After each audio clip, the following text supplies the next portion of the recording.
Hey, this is Dr. Barry. For the next few minutes, I want to discuss with you something very important.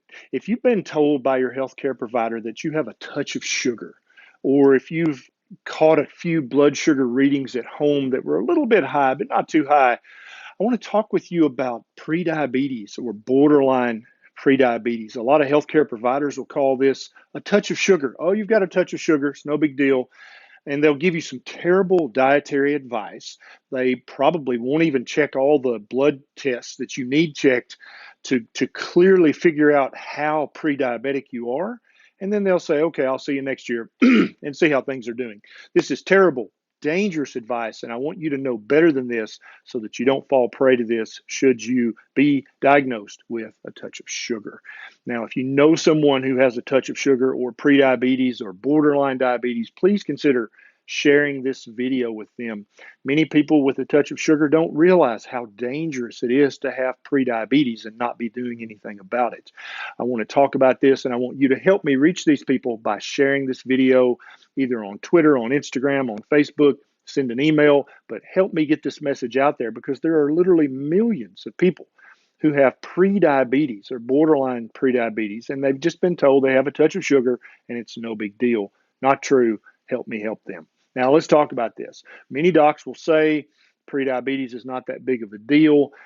You've got a touch of sugar, just don't worry about it, and I'll see you next year. This is terrible advice, and I want to tell you what you should know about this and what you should do about this to protect you and to protect your loved ones from pre-diabetes. I'm going to tell you at the very end of this video the lab tests that you should ask for or demand, depending on how your relationship with your doctor is, so that you know exactly how bad your pre-diabetes is.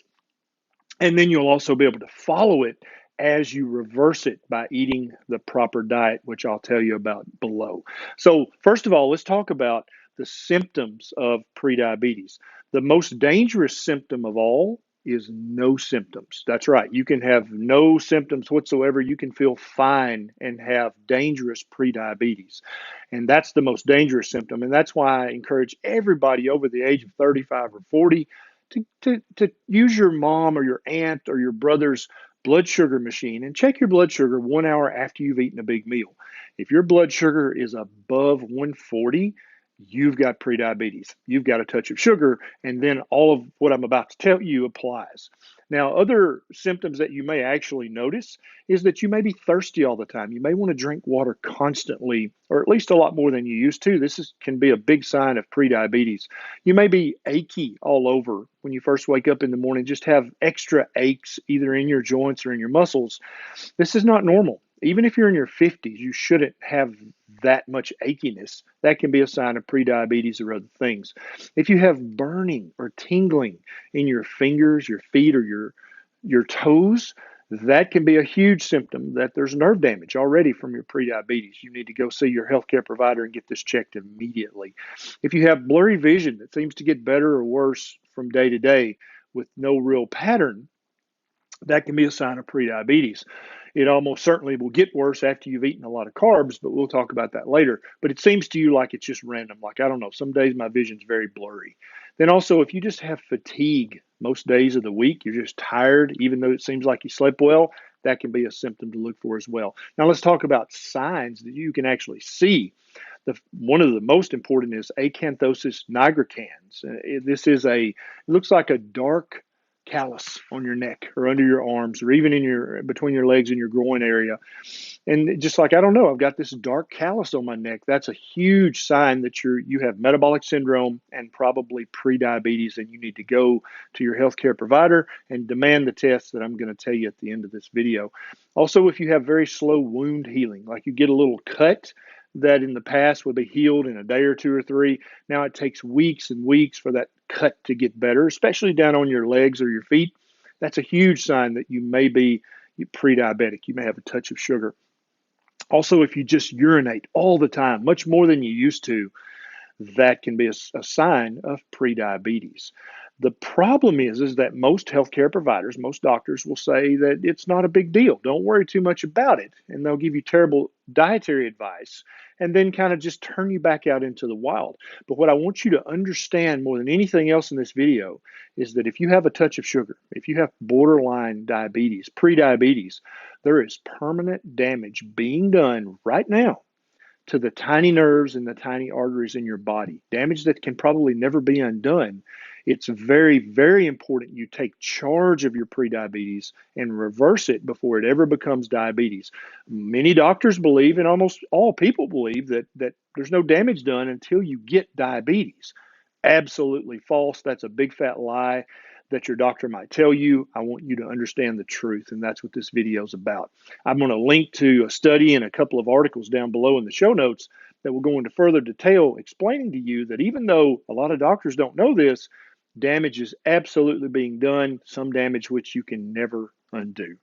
Now, if you've been diagnosed with a touch of sugar or prediabetes, what should you do? The old advice was stop eating sugar, which I 100% agree with.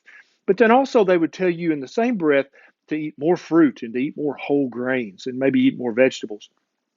The problem with this advice is that if you eat a big serving of fresh fruit, that's going to spike your blood sugar just as bad as a jelly donut.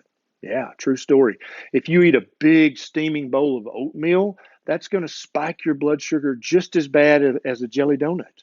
If you eat a handful of whole grain crackers, that's going to spike your blood sugar just as bad as a chocolate sundae. And so this dietary advice is terrible. You have to know what diet to start eating if you've been diagnosed with a touch of sugar. Now, the new advice is definitely stop sugar, no doubt about it.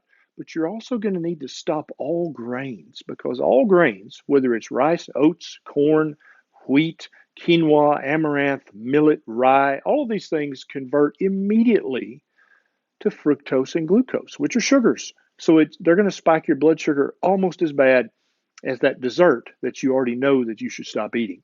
And so don't be fooled by this. You have to stop all sugars, yes, but you also have to stop all grains as well.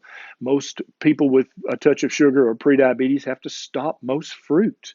Most pre-diabetics can still eat some vegetables. The less cooked they are, the better.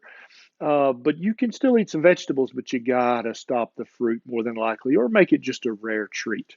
And so I have multiple videos on this channel, and I'm going to link either here and here to my Keto 101 series. If you have a touch of sugar and you want to learn what diet should I actually eat to keep it from ever turning into type 2 diabetes, and also quite probably to completely reverse it, you want to eat a low carb, high healthy fat, or a ketogenic or a carnivore diet. Even Atkins diet will help you prevent your prediabetes from ever becoming type 2 diabetes, which it almost certainly will if you don't take charge of your diet. And so I've got multiple videos on this channel, and I'll link to those. You'll see them pop up towards the end of this video. Now let's talk about the lab tests that you should ask nicely for at first. But if that doesn't work, then you need to demand these lab tests because they're going to tell you exactly how pre-diabetic you are, and then also help you gauge when you recheck them in 3 or 6 months if your pre-diabetes is getting better or worse. Here are the tests. Are you ready to write this down? You can stop the video if you need to and then start it back up. So you need multiple tests, but I want to focus on just the ones that you need for this particular concern. I talk about other lab tests and other videos on this channel, but you need a complete metabolic panel. This is usually abbreviated as a CMP. That's going to give you a great look at if your liver's already been damaged or if your kidneys have already been damaged.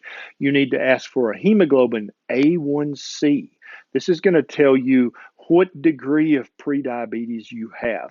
If your A1C test comes back even 1/10 of a point above the normal range, then you are prediabetic. The higher it goes above that, the more prediabetic you are. And so you want your A1C to be 5.6 or less. If it's 5.7 or above, you're at least prediabetic. If it's 6.5 or above, you have type 2 diabetes. Don't worry about that. fix it. And you can do that by watching my videos. The next test is a C-peptide. This gives us an indication of how much insulin your pancreas is having to make to keep your blood sugar within normal limits. And so if you have a normal A1C, but your C-peptide is even 1/10 of a point above the normal range, then you have prediabetes. You have insulin resistance. You are moving towards becoming a pre-diabetic, and you need to start eating a low-carb, keto, carnivore Atkins diet to keep that from getting worse. The last test is a fasting insulin test. Now, if you're already diabetic and giving yourself insulin, this test won't help you any. But if you're not on any diabetic medications, this will give you a great indication of, is your pancreas having to work double time in order to keep your blood sugar within the normal range. Now, that's the labs to ask for. And like I said, you can ask nicely to start with, but if that doesn't work, you need to demand them. If your doctor flat out refuses, then there are actually online lab testing services that you can request these tests from. And I'll put a link down in the show notes below so that you can get these labs checked if your doctor just flat out refuses to do them. Now, if you enjoyed this video, please consider clicking that subscribe button right down there, and there's a little bell button right beside it. Click that too. So every time I get a bright idea, you'll be one of the very first to know. And also, if these videos have helped your health in any way, please consider becoming a patron. You can sign up below at my Patreon link. It's a quick sign up, and you can throw a buck or two my way to help me have more time to make more videos just like this. This is Dr. Berry. I'll see you next time.